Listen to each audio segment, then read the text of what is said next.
नमस्कार मित्रांनो, तेजस्वी प्रधान यांनी आपल्या चाहत्यांसाठी एक महत्त्वाचा सल्ला दिला आहे।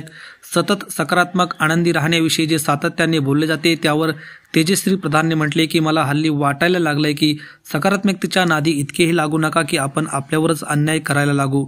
रडावंसं वाटत असेल तर रडलं पाहिजे। देवानं आपल्याला आज 9 रस दिले आहेत, मग आपण त्यातील एकाच रसाचा झेंडा कशाला मिरत फिरायतो। आनंदी राहणं छान आहे, पण आनंदी राहण्यासाठी बाकीचे रस सुद्धा आहेत ना। एखाद्या व्यक्तीला 24 तास आनंदी राहायला सांगितलं तर आपल्यालाच ती व्यक्ती खोटी वाटायला लागते।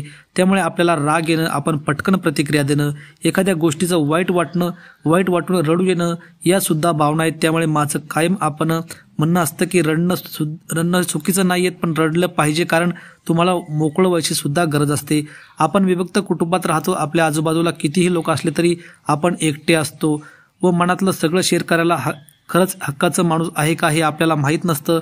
ते नसेल तर त्यात काही वाईट नाहीये। माझा सांगायचा मुद्दा असा आहे की जेव्हा नसताना तेव्हा किती काय साठवलं जातं, त्याचं ओझं खूप होतं। मग ते तर तुमच्या डोळ्यातून येणाऱ्या पाण्यातून बाहेर पडणार असेल तर ते सुद्धा येऊ द्या, त्याची फक्त सवय लागू नका देऊ। तुम्ही पीडित म्हणून वावरू नका। मला रडण्याबद्दल आक्षेप नाहीये, पण कुठे थांबायचं आहे हे ठरवता आलं पाहिजे आणि रडायची मुभा स्वतःला द्या, असं प्रकारचं चाहत्यांना तेजस्वी प्रधान यांनी सांगितलं आहे।